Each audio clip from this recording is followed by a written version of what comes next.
Eala just walked onto the stadium court at Rock Creek Park in Washington, D.C. And somewhere in the city tonight, a 21-year-old from the Philippines is about to sit across the net from a four-time Grand Slam champion in the biggest match of her professional life. This is not a projection. This is not a hypothetical. The Mubadala Citi Open semifinal between Eala and Naomi Osaka is happening right now on August 1, 2026. And the story of how both women arrived at this exact collision is something tennis will be talking about for years, regardless of who walks off the court with the win. Let me take you through everything. Eala entered Washington ranked 20th in the world, riding a season that has systematically demolished every remaining doubt about whether she belongs at the highest level of women's tennis. 30 wins against 18 losses in 2026. 6 victories over top 10 opponents, a WTA 125 title on grass in Birmingham. A third-round stunner over defending Wimbledon champion Iga Swiatek on center court. A semi-final in Berlin where she toppled Elena Rybakina. And a career-high ranking that she keeps pushing further upward every few weeks, as though the number itself cannot keep pace with the player she is becoming. But Washington has been something different. Washington has been the tournament where Eala stopped merely belonging and started commanding. Her first-round draw looked like a trap.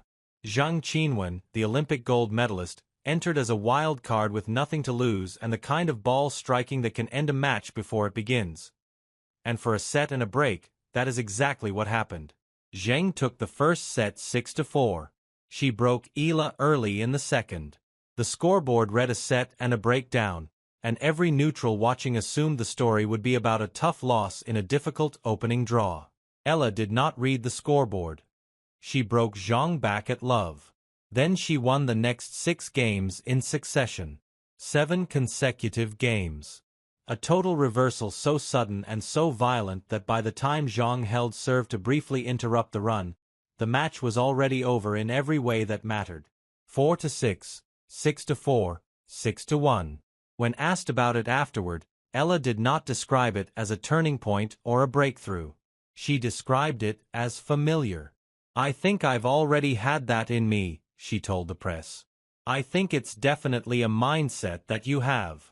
That being said, I think it's been trained. I've had more experience now to implement that mindset at the higher level." That line matters. It is not false humility and it is not bravado. It is the statement of someone who has internalized the fact that comebacks are not exceptions in her game. They are the game. Round 2 brought the defending champion, 7-seeded Leylah Fernandez, a left-handed player with the kind of competitive intensity that makes casual fans fall in love with tennis. Eala dismantled her. 6-2 in the first set. So clean that Fernandez's 14 unforced errors in 8 games told the entire story. The second set got complicated. Fernandez found her range and ran off 5 straight games to lead 5-1. Set point territory. But Fernandez never reached set point. Not once. Eala won 6 of the next 7 games, dominated the tiebreak 7-1, and closed out a 6-2, 7-6 victory that left the defending champion stunned on a court she had owned 12 months earlier. The details of that comeback deserve attention. At 5-1 down, Eala did not panic and she did not force. She found 3 consecutive forehand winners in the tiebreak, 2 of them at full extension in rallies she had no business winning. That is not luck. That is someone whose competitive instincts are wired for exactly these moments. The quarterfinal brought second-seeded Elena Svitolina, the world number 10 and reigning Italian Open champion. The result was identical to their Berlin meeting a month earlier, 6-3, 6-4. Identical scoreline, different surface, same outcome. Eala held a 20 or 13 advantage in return points won in the first set alone. She broke Svitolina 4 times. When Svitolina surged ahead 2-love in the second set and briefly looked capable of forcing a third, Eala reeled off 3 straight games, held for 5-4, and broke on her third match point after Svitolina handed her a double fault point 6 top 10 wins in a single season. 3 of them in this tournament alone, counting Zheng's former top 5 status. The tournament chairman, Mark Ein, told reporters that 80% or more of the ticketing inquiries in the weeks before the event were about one question. When is Eala playing? That is not a statistic about tennis. That is a statistic about cultural gravity. About what happens when an athlete from a country of 115 million people, a country that has never produced a player remotely close to this level, walks into a room and fills it with a collective hunger that transcends the sport. Now she faces Naomi Osaka. Osaka's 2026 has been its own kind of narrative, and it is not the same narrative as last year. This is not the Osaka who is grinding through the lower reaches of the draw wondering whether the comeback from maternity leave would ever produce results commensurate with her talent. This is a woman ranked 13th in the world, carrying a 20-8 record, who walked into Wimbledon and beat Aryna Sabalenka, the world number 1, 6-2, 7-6 on center court in straight sets. She had never beaten a top 10 player as she was 0-13 in those matches. And then she walked out and produced one of the most dominant performances of anyone's season against the most dominant player in women's tennis. She overpowered me, Sabalenka said afterward.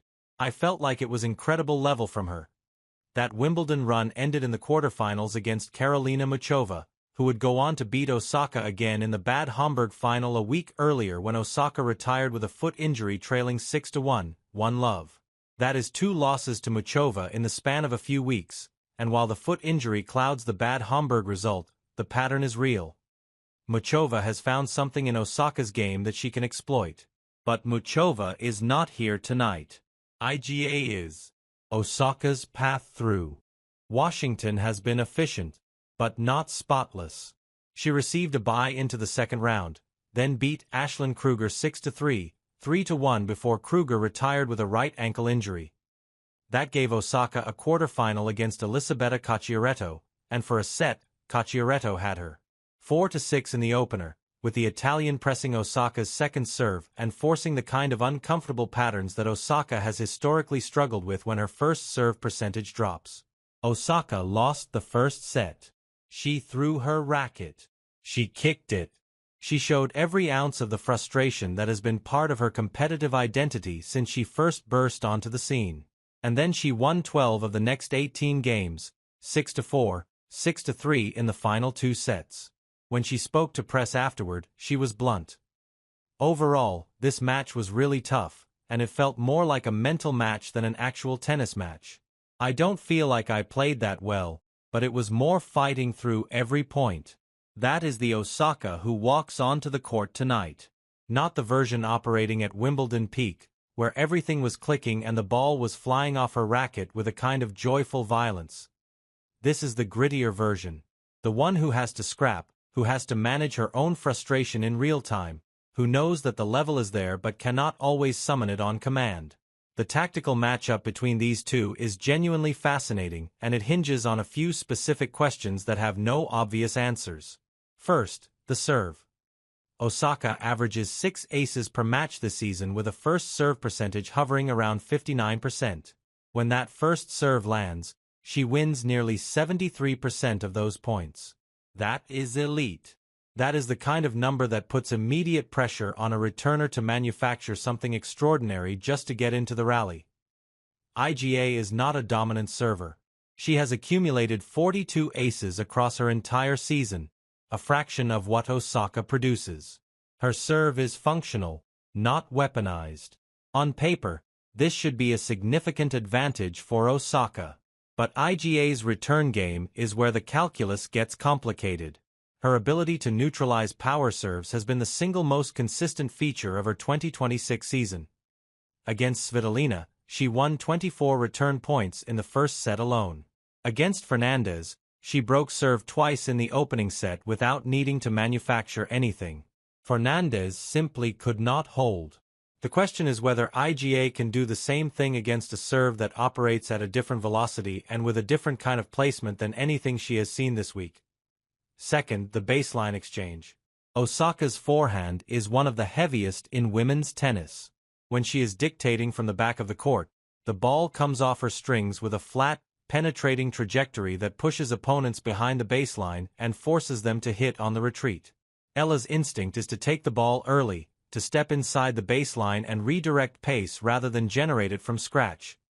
That works beautifully against players who give her time. Against Osaka, The question is whether she will have time. Whether the ball arrives fast enough and deep enough to push Eala off her preferred contact point and force her into a more defensive posture. Third, the mental dimension. Osaka admitted after the Kakioretto match that she felt the match was more mental than tactical. She is 2 years into her comeback from maternity leave, and the emotional bandwidth required to compete at this level, to manage frustration, to stay present when the scoreboard turns hostile, to summon intensity after a slow start.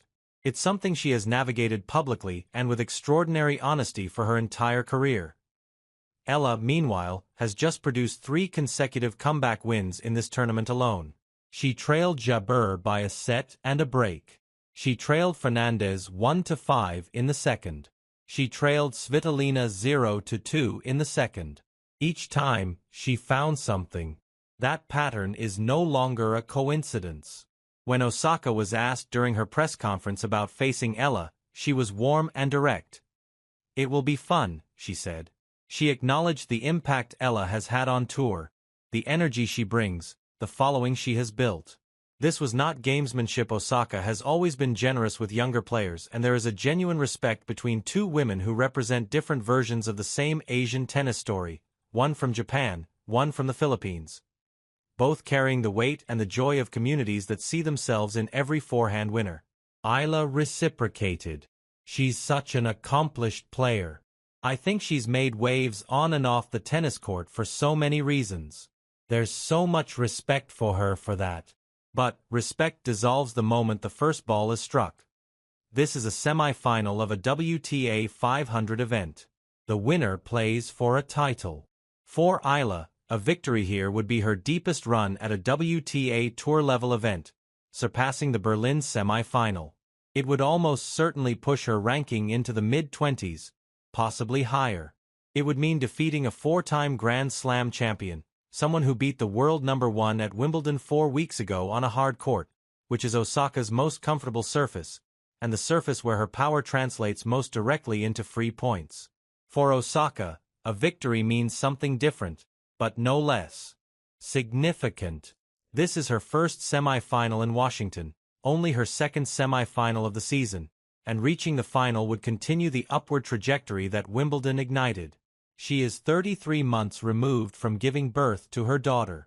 Every deep run is another data point in the argument that her comeback is not just viable, but genuinely competitive at the highest level. The crowd will be a factor. It has been a factor all week. Filipino flags have been visible throughout the stadium from Eala's first match. The tournament chairman described the demand for Eala-related tickets as something approaching totality.